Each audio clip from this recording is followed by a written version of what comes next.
10. Woo. Was that 30? I know we've been streaming for a while.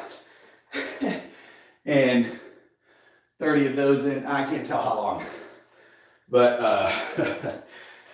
David Witten and Paul from Oregon, any of you burpee guys could probably knock that out. Gus from Game Bros, any of you guys could probably knock out that 30. Oh, in like what, 10 minutes? No, probably faster than that. I mean burpee and pull up. I know we had the 42 burpees going on for a while. I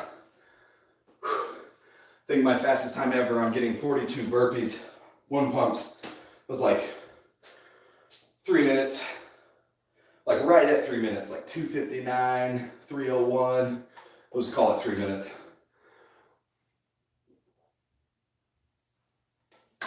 And then the other thing, you know, the whole community always talks about how sexy Satya's burpees are from 40 Something Fitness. If you have not seen his channel before, go check it out. That man is a beast, and I don't care what anybody says, I'm calling it. He has the sexiest burpee on YouTube. He flows so smoothly. It's like an explosive bloop bloop, bloop bloop. That bloop bloop. I don't know if that's a sexy noise, but go check 40 Something Fitness out. He has, and everybody's gonna comment. Anybody who hears me say that is gonna comment down below, oh yeah, we love his burpee's so sexy, it's so awesome, because everybody knows it.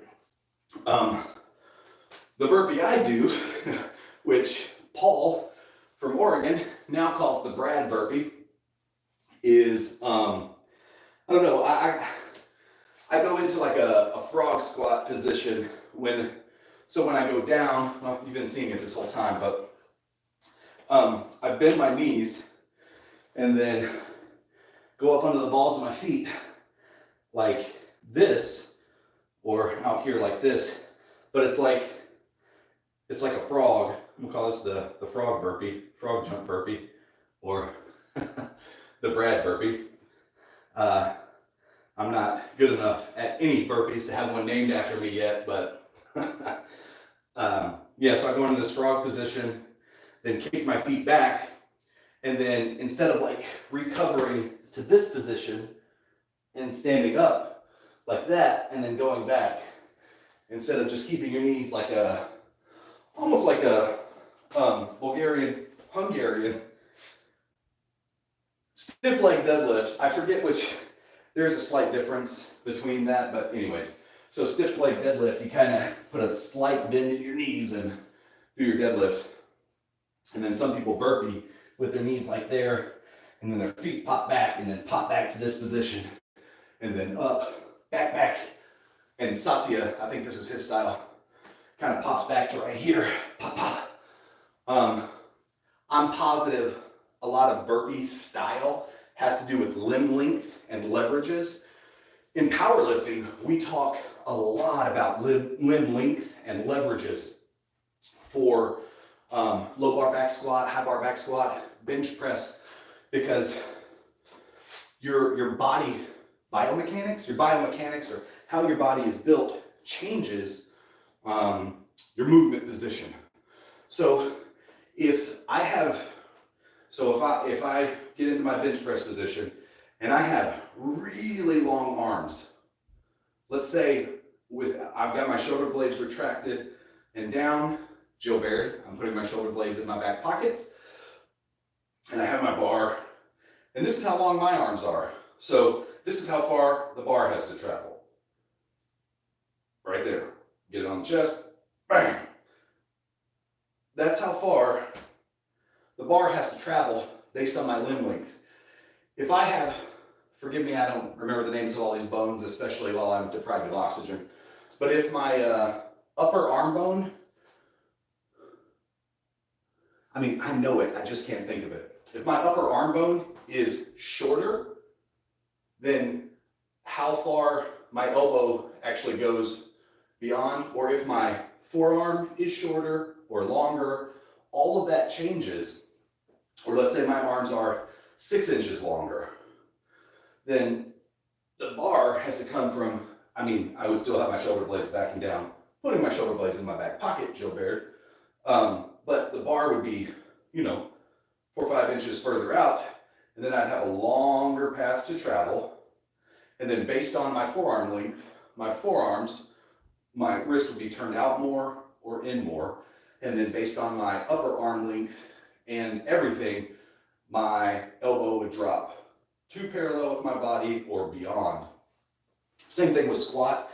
If your thigh bone is longer or your shins are longer, your bottom position in the squat changes your center of gravity and how far and where you're going to be able to get to. I don't know if the burpee community talks about these kind of things, but I guarantee you, limb length and partial limb length and leverages dictate your comfortable burpee position, and then also how fat you are and how flexible you are. So we're going to go back to limb lengths, leverages, biomechanics, how your body moves, hip sockets. That's another thing, is how deep or shallow your hip sockets are, and then how fat and flexible you are. I should come up with like something called the 3 Fs. Fat, fat, flexible, and functional. That's the functional is all of the biomechanics. Hey, I like it. Function, fat, and flexibility. That's going to determine. I've coined that here. That is now trademarked, copyrighted. I'm turning in the copyright paperwork soon. Paul from Oregon. I've already got the Cruiser of Justice trademarked also for David Whitten. Paul likes to name things. So function, flexibility, function, fat, and flexibility.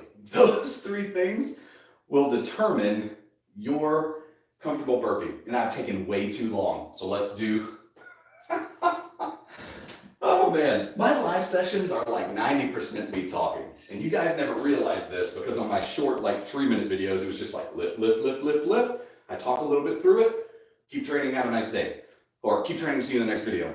When I do live, it's like, man, this dude never shuts up. All right, here we go.